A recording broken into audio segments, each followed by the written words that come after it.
Assalamualaikum warahmatullahi wabarakatuh. Waalaikumsalam warahmatullahi wabarakatuh. Terima kasih atas kesempatan yang diberikan. Ustaz, kami bersaudara sudah ditinggalkan oleh kedua orang tua kami. Berhubung kami sekarang berada di Tanah Suci, kira-kira amalan apa yang bisa pahalanya terus mengalir kepada kedua orang tua kami, sehingga meskipun beliau sudah tiada, beliau masih bisa mendapatkan kiriman dari kami sebagai anak-anak mereka. Terima kasih Pak Ustadz. Assalamualaikum warahmatullahi wabarakatuh. Waalaikumsalam warahmatullahi wabarakatuh. Yang pertama, amal ibu yang tetap mengalir ke almarhumah ayah, emak adalah doa. Jadi selama sini jangan pernah lupa mendoakan mereka. Allahumma ighfir lahum warhamhum wa'afihim wa'fu anhum wa'jalil jannata maswahum. Allahumma ja'al quburahum rawdatan min riyadil jinan. Saya nggak bisa bahasa Arab Pak Ustadz, pakai bahasa Indonesia. Lapangkan kuburnya sebagaimana dia sayang dulu ke aku, membesarkan saya, ya Allah. Sayangilah dia dengan rahmatmu, selamatkan dari azabmu, ampun semua silap salahnya. Berapa kali dia tidak sholat gara-gara aku waktu masih kecil, ya Allah. Berapa kali dia tidak bisa berganti baju baru gara-gara menyekolahkan aku, ya Allah. Balaslah segala baikannya, berikan dia tempat yang layak, masukkan dalam surga Jannatul Firdaus bersama Rasulullah SAW. Minta sama Allah. Yang pertama adalah doa. Yang kedua yang sampai adalah sodakoh. Dalilnya saat berkata, Ummi matat, ibu saya meninggal, afa atasaddaqu anha. Kalau saya bersedekah sampai atau tidak? Tasaddaq. Ayu sodakatu afdal, apa sedekah paling afdal? Sakyul ma, memberi air minum. Sekarang kita tidak usah ngasih air minum, karena air minum disediakan pemerintah Saudi Arabia. Yang di luar tidak zam-zam, yang di dalam zam-zam. Saya setiap masuk masjid minum dulu. Ada tulisan ghairu mubarrad, tidak dingin, yang tidak es. Saya tak minum es, karena kalau minum es radang tenggorokan, hilang suara saya tausiah. Tapi saya tak nyalahkan yang minum es, silakan. Kenapa minum air zam-zam berdiri Pak Ustadz? Karena Nabi minumnya syariba zam-zam qa'iman. Nabi minum berdiri. Tapi dalam hadis Sahih Muslim, la yasrabanna ahadukum qa'iman. Janganlah kamu minum berdiri.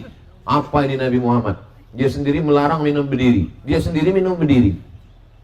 Kok nggak konsisten Nabi ini? Kok lain di bibir, lain di hati? Katanya jangan minum berdiri, dia sendiri berdiri. Setelah diadakan penelitian oleh para pakar dokter, ternyata di dalam badan kita ini ada diciptakan Allah semacam saringan. Kalau kita berdiri, saringan itu telungkup. Dia tidak menyaring air yang kita minum. Kalau kita duduk, saringannya telentang.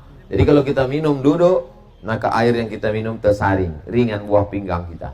Kalau kita berdiri, maka air minumnya yang kita minum tidak tersaring. Loh, Nabi minum air zam-zam berdiri, berarti airnya tidak disaring. Nabi ingin menjelaskan air zam-zam tak perlu disaring. Karena air zam-zam air paling bersih di dunia.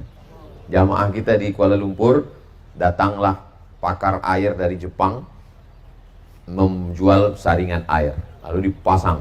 Setelah disaring pakai air saringan itu, ditunjukkan hasil labor. Lihat, sih. Lalu jamaah ini masuk ke kamar, diambilnya air zam-zam. Bandingkan dengan ini, kalah air saringan dari Jepang. Sebetulnya semua perbuatan Nabi itu mengandung makna mukjizat, bahwa orang minum air zam-zam berdiri karena tak perlu disaring, air tersuci di dunia sejak zaman Nabi Ibrahim sampai sekarang, sampai hari kiamat tidak kering, dan anak cucu kita meminumnya nanti ke tanah suci Makkah Madinah insyaallah. Lalu kalau sekarang sudah ada air, lalu kita sedekah apa? Sedekah apa yang bisa kita bantu?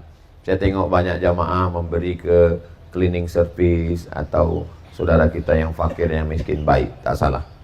Lalu kemudian yang ketiga, apalagi yang sampai? Nabi membelah pelepah korma. Ini pelepah korma dibelah Nabi, ditusukkannya ke makam. Kata Imam Nawawi, maksud Nabi membelah korma karena pelepah korma ini bertasbih. Makhluk hidup ini bertasbih. Jadi kalau ditancapkan ke kuburan, tasbihnya sampai. Maka kata Imam Nawawi, kalau tasbih pelepah korma saja sampai, apalagi tasbih orang beriman. Maka ibu bertasbih subhanallah, subhanallah, alhamdulillah, alhamdulillah, Allahu akbar, la ilaha illallah. Ya Allah, sampaikanlah pahala tasbih, tahmid, takbir, tahlil saya tadi 100 kepada almarhum almarhumah sampai. Yang keempat, apalagi? Pertama doa, yang kedua sedekah, yang ketiga zikir, yang keempat baca Quran. Nanti kalau saya meninggal, tolong bacakan Al-Quran pada pangkal Al-Baqarah kepala, ujung Al-Baqarah kaki. Kata Abdullah bin Umar, anak Umar bin Khattab. Begitu juga Kalau kita mampu membaca surah likulli syai'in qalbun, segala sesuatu punya hati, wa qalbul Quran Yasin. Saya bacakan surah Yasin, saya bacakan Al-Kahfi malam Jumat, saya hadiahkan pahalanya untuk almarhumah almarhum. Maka itu sampai. Tiap hari duduk waktu kosong baca Yasin. Kalau dihatamkannya menurut Imam Syafi'i, wa in khatimul Qur'ana, kalau dihatamkannya sekhatam Quran. Hafal Quran. Satu hari dia murajaah 5 juz. 6 hari 5, 10, lalu kemudian khatam dia 30 juz. Dihadiahkan yang pahalanya. Bagus. Ini yang keempat. Yang kelima, yang sampai kepada orang meninggal dunia, sholat sunat. Jadi dia sholat sunat mutlak, sholat sunat hajat, diniatkannya sholat sunatnya itu sampai kepada almarhum almarhumah, maka sampai. Begitulah Allah Subhanahu wa ta'ala memberikan kebaikan-kebaikan kita sampai. Lalu kemudian nanti umrah yang pertama ini nanti besok berniatnya di Bir Ali untuk diri sendiri.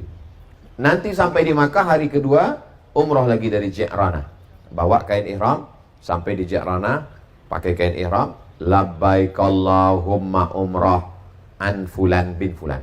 Labbaika Allahumma umrah. Niatnya cuma 3. Labbaika Allahumma umrah an dari fulan bin fulan.